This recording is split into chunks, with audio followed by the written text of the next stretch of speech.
I'm Bailey Schmidt from Tipton High School, and I'm here to give you a persuasive speech about why sex education is an important role in our education system. Sex. Sex has been a part of life since the beginning of time. Whether you choose to believe in Adam and Eve or evolution, it's been a natural part of life forever. Whether or not you believe in celibacy or that sex is a natural part of life, you are here because of sex. Or I guess in some cases, artificial insemination, but I'm gonna assume your parents did the dirty to get you here. I am here to convince you that despite any religious or political beliefs, sex ed should be provided to all teenagers in all high schools. According to Planned Parenthood, sex education helps people gain the information, skills, and motivation required to make healthy decisions about sex and sexuality. Only 13 states require sex education, leaving kids to turn towards the internet to learn questionable facts and dangerous practices. When kids first seek out programs like porn, their main goal is to learn about the process and practice, rather than in a safe environment where they can ask questions. Leaving kids on their own to discover their sexual preferences and sexualities, they turn to unreliable sources for their education. It can end up with uneducated adults not only putting themselves in danger, but their partners in danger of unsafe sex practices. Many may argue that sex ed encourages teenagers to have sex and doesn't help STDs or teen pregnancies. But in 2016, teen pregnancies hit an all-time low due to the increase in education about safe contraception. Most 16-year-olds who lost their virginity said they had no education about something they were practicing until after they had sex. Some believe in abstinence. Most kids when they're going through puberty, they're, well, horny. Kids are gonna do what they want. And creating a negative image around sex is harmful to the well-being and self-esteem of teens who decide to have sex. In 2015 statistics, 41% of teens started sex in high school. 1,640,000 high school age students are having sex. Approximately 1,640,000 students are not being formally educated about something they practice.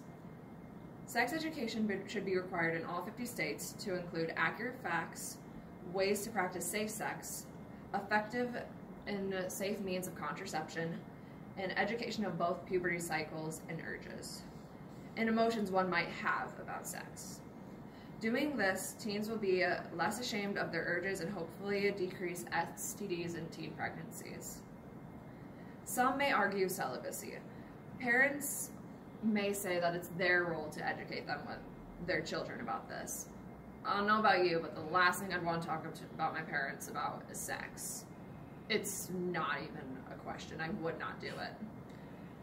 If it's taught from an external source, such as teachers or counselors, it allows unbiased information and facts about the subject. And yeah, some may be uncomfortable talking about this. Hopefully this education is normalized and it becomes one of those topics that just everybody talks about and it's safe to discuss in a classroom. Chastity, well, they may say it's for the teenager's best interests, but sex is complicated and not limited to the biology of the course of sex ed.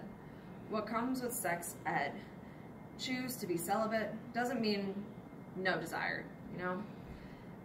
And it's a natural process, and we get subconscious shame felt, and it can damage our mental health with a negative image around sex ed, and it can lead to negative sexual encounters in the future.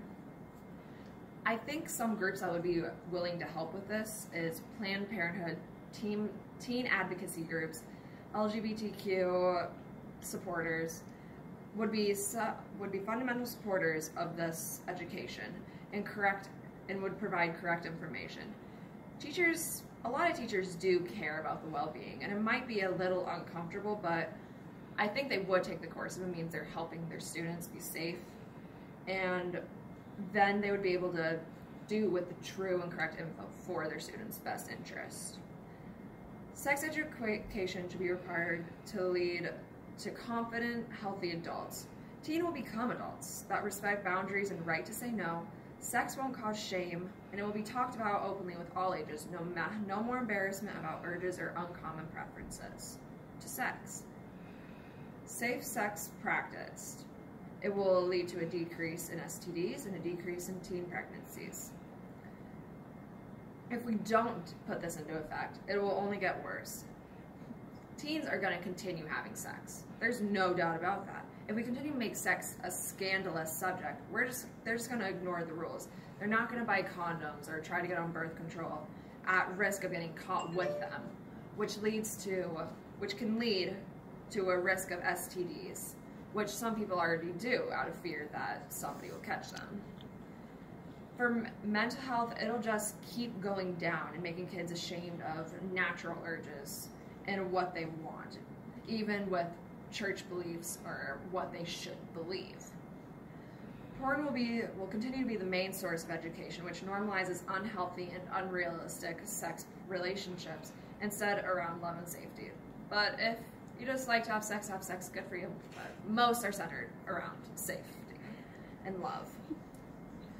It's important that in the next few years, we take this and put it into action with Generation Z coming up with more technological resources and access to internet culture around sex.